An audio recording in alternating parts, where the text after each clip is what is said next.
China, of course, was epoch-making, and we know that now. China's about a quarter of global industrial production, the largest source of tourism revenue. It accounts for half of world crude steel production. I mean, the list could kind of go on. And I talk about China specifically to give the technology discussion some scale, because I actually think the technology revolution we're seeing is likely to be bigger and in many ways broader. The impact of China on economies in the Asia Pacific often was quite positive, very substantially positive in some cases. And the sectoral impacts were quite narrow. Manufacturing, of course, was disintermediated as that shifted to China, and particularly economies with some natural resource base did very well. But the overall impact often reasonably positive, particularly if you also benefited from tourism. But I think technology is likely to have a much deeper impact across a range of sectors in the economy. In fact, it's almost difficult to think of a sector which is not affected by technology now.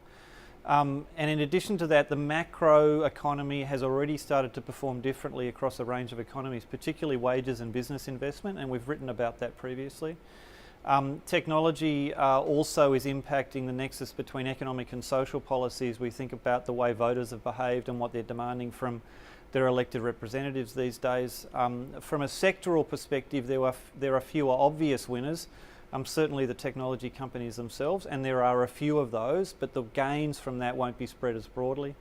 I mean, I think, and almost most importantly, challenges to our ideas and frameworks, and this is where I think the challenge is probably most stark, as we need to rethink, I think, a lot of the ideas we use when we think about economic analysis and economic frameworks. So for me, we need to resist the temptation to think about surprises and technological impacts as one-off. They are likely to be a series of ongoing surprises and shocks, and we need to take the lessons from them to rethink our approaches.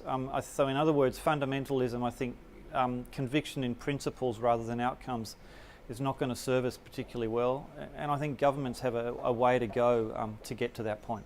Thank you.